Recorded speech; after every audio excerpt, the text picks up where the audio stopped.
Hey everyone, it's me again, Photopia, with another time-lapse video for you to enjoy. I'm getting pretty fancy with with my video editing. Honestly, it's this is just something for me to take my mind off the world. I'm really enjoying it, so prepare for me to try some new techniques and stuff in the video. So this is part 2 of my defunct, I always say it incorrectly, but my defunct round 3 entry for the Roller Coaster and Friends Discord server. I also have found out that I have been saying that Discord server wrong for pretty much every video that I have put out there. It's Roller Coasters and Friends. It's not Roller Coaster Tycoon and Friends. So, whoopsies, my bad. But anywho, so you can see me obviously starting to make a coaster for this, and you can see that everybody says give myself a little bit more credit for my coaster layouts, but you can tell that I definitely, they don't come natural to me, let's say that, whether they're good or bad or indifferent. But anyways, so round 3, I've already kind of talked about it in my previous part 1 video, was to choose either my round 1 entry or my round 2 entry. Round 1 was my Pirate Plunder, which is the map that I'm working on, or my round 2 entry, which was my Gotham and Joker recreation. So I chose this one, and the idea was I had to add or expand the entrance to include a proper park entry area, which you'll see in this video. I had to include at least one ride to whatever area was built in the earlier round, so I did the pirate ship and Dead Man's Drop in last video. And this is what I'm now currently working on, which is I must add an entirely new area that has at least 2 rides. And this is where the future part of it comes in. It needs to be some interpretation of the future. So some of the examples that they had given was high-tech, sci-fi, cyberpunk, post-apocalyptic, etc. So they told us to be creative. Now, I think it's a sign of our times that most people, when they think future, they think apocalypse. I mean, I love the show Doomsday Preppers, and I'm sure tons of people who are watching this video also love that show. But I decided I wanted to be a little bit optimistic about our future and kind of my own little crunchy granola version of, what we could be. So buckle up. This is going to be a journey of education today. So I've always said, feel free to mute the video and just watch the time lapse. But for this one, I'm going to go over a little bit of stuff I think that you might find interesting, or go over some of the decisions I made, less about Roller Coaster Tycoon and more about pretty much the future of our society. So I did a really neat trick, I thought. A lot of people do it, but where you add a little announcement at the beginning of your whenever somebody opens your park. So if you do end up opening my park, it is available for download on the Roller Coasters and Friends Discord server. But the little quote that I did was from Desmond Tutu, which was, "Hope is being able to see that there is light despite all of the darkness." So right now, wherever you stand on, the globe, on the political map, on your thoughts on social, political, economics, what have you, things are a little dark right now, but we should all be looking for the light. If nothing else, find a little bit of light in these videos. But so I, for this park, wanted to make science our future, basically. So I am right now making the entrance plaza, which the idea is this entrance plaza goes into the park that is going to be both the future area and then also the Pirate Plunder. And I end up making a bridge at the very end of this video, or somewhere near the end, and I call it Harmony Bridge because in my future world, it's not saying that we have to get rid of everything that has been there before, but we can harmonize with what's there. So you have this entrance area, and then the first thing that you're going to come to is this coaster. Now, I had an idea in my mind of what I wanted this coaster to be. It's called geothermal. So what I really wanted to do is I wanted to have the coaster come up and then dive into the ground and then dive back out of the ground and have some interaction with the path, which I ended up doing. Perhaps the drop is a bit intense for the real world, but this isn't the real world. So geothermal energy is a type of sustainable and renewable source of energy. It's basically, it's heat within the earth, hence why I kind of wanted to get that drop in and that bursting out kind of thing. So the word geothermal basically means geo, like earth, and therm, which is heat, like thermal or thermometer. So geothermal energy, it's renewable because heat is always inside of the earth. I mean, I hopefully you learned that in like second grade. But so people can use geothermal heat, and you'll see it a lot. Unfortunately, it's fairly expensive now at the current moment for, I guess, Western civilizations, for using it on your standard, housing. But you can basically dig into the earth and you can quote unquote extract that heat to heat your water, heat your buildings, and to generate electricity. It's renewable because any of that heat extraction, it's negligible when it comes to the fact that the earth is like thousands of degrees on the inside. Fahrenheit, don't know what that would be in Celsius. I'm American. So it's also sustainable because it allows us to not use fossil fuels and things like that. Now, like my father says, everything is good in moderation. So there are some issues with geothermal, which again, it has to do with how humans kind of latch onto something and do it so much that it becomes an issue, if you will.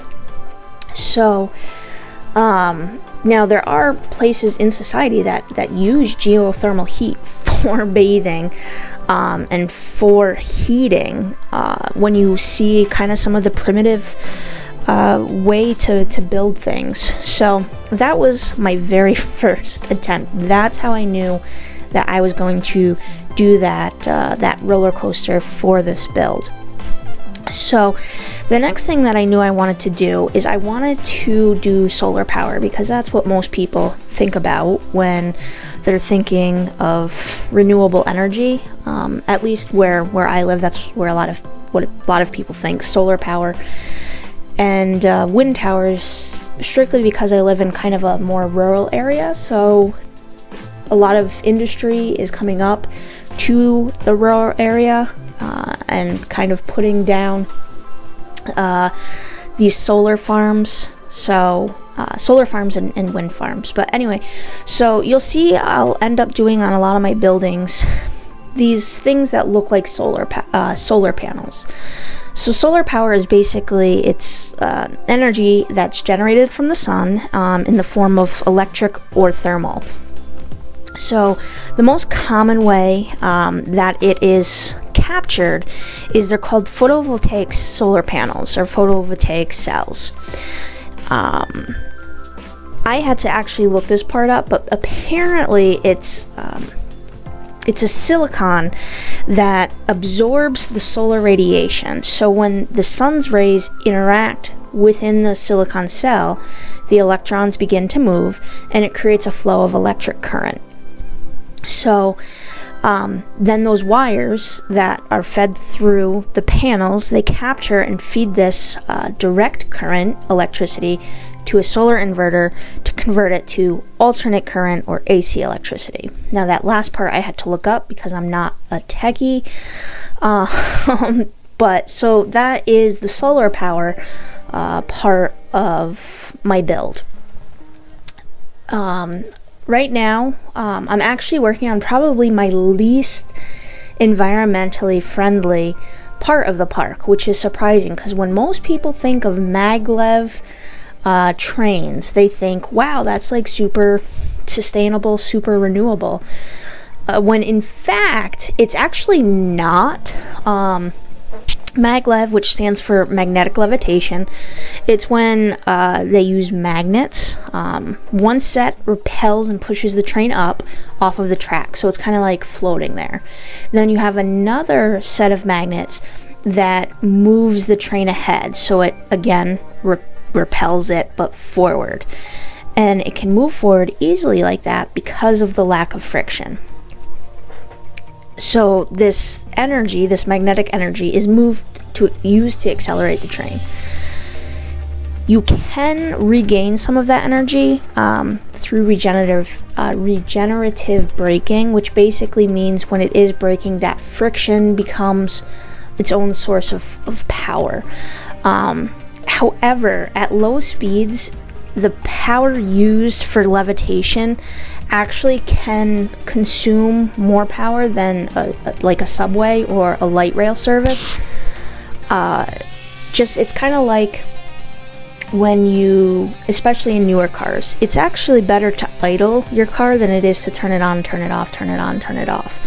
Now with diesel vehicles, that's incorrect. Don't follow my directions. But when people think energy and future, lots of movies show maglev trains, so I figured I would put that in here. So again, this part was really frustrating to me. I was trying to make custom supports. This is more on the Roller Coaster Tycoon side. I'm trying to make custom supports, and I gave up on it because it was just really, really frustrating. I couldn't figure out how to do it. And at about this point, I'm, surprise, running out of time on my build. I always do it to myself. I don't know why, but I do. I'm a procrastinator. But that's how I've lived my life up until now, and I don't think that necessarily I'm gonna change. But back to kind of the build and the futuristic side. So you'll see that once we get into the park, my buildings, I'm trying to make them curved, and I'm trying to make them more organic shape. So organic architecture, again, is a very futuristic style. Not everything has to be organically shaped versus, the right angles and the perpendicular. But I personally subscribe to that form of architecture, just as far as how humans react to that kind of architecture. I did a project on it when I was in college, and it's just a really interesting concept. But anyway, so organic architecture is when you design and build buildings and structures, and also just like spaces like parks and roads that are in balance with the surroundings around them. And basically, it's form fits function. So you should always be building something, not just to build it, but to make sure that you tailor it to whatever function that it is to serve its purpose. So one of the most famous organic architects is Frank Lloyd Wright. His Falling Water is probably the most famous organic architecture style or building that came out. So most of the time, these organic structures, they mimic the landscape around them, and yeah, just kind of trying to fit in with the landscape around them. This again is not quite necessarily something that we have to do, but it is an interesting concept. So I do a few round buildings. You can see that on the coaster building, I was trying to get it round. Some of the corners are round, but again, I was losing time, and building round things, even with custom scenery in Roller Coaster Tycoon, is a little more difficult than I would have liked, which is also kind of in the real world as well. However, there is a really neat picture that you should look up that talks about when you're building with bricks, there's a really cool picture. It's of these bricks. It's a fence, a brick wall on the side of the road, and it meanders versus going straight. And they say it looks like it takes so many more bricks than a straight line, but it's because having that organic shape to it actually uses less bricks, because you don't need to build the fence, or I'm sorry, the brick wall 2 or 3 bricks deep. Look it up, it's really neat. So moving along here, I do decide that I should probably go back at some point. This I thought was really cool. I'm starting to build, I was going to build a custom ride, but instead I just plopped a ride down that is already there. It's the Enterprise ride, but I called it Chaos Theory because I think that it kind of fits this whole idea of science, and it's kind of a buzzword, chaos theory. But basically what it is, it's a theory, it's an interdisciplinary, meaning a bunch of different disciplines, physics, mathematics, they all, quote unquote, come together, and it says that even though everything is apparently random and it's chaotic and there are complex systems all around us, you can find pattern, and you can find that things are connected, and that, you know, when there's give, there's take, and when there's take, there's give. There's similar things. Fractal geometry, look that up. That's also really cool, especially if you want to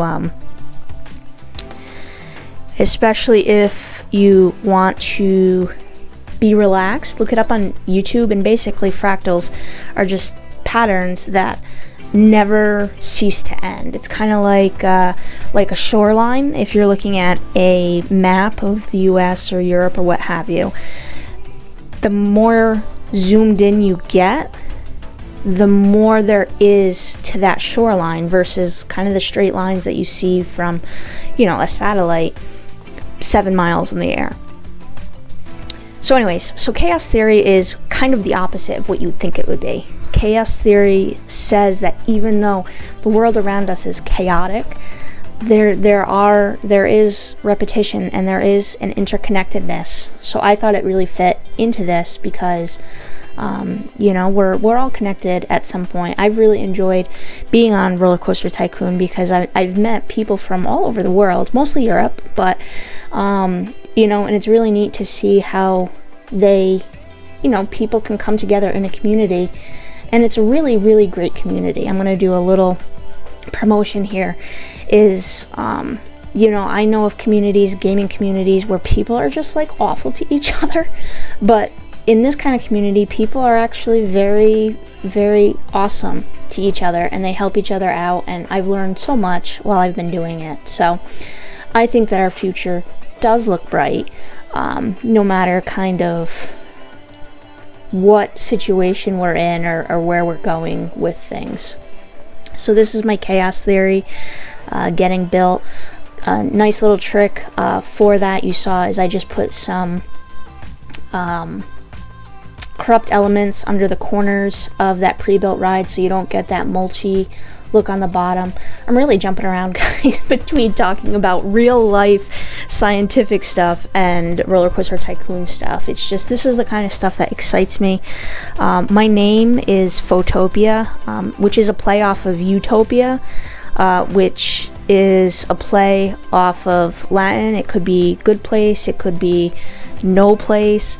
I'm really enthralled with the ideas of utopias and dystopias. So this kind of stuff makes me really excited. I can't believe I have talked for almost 20 minutes through this.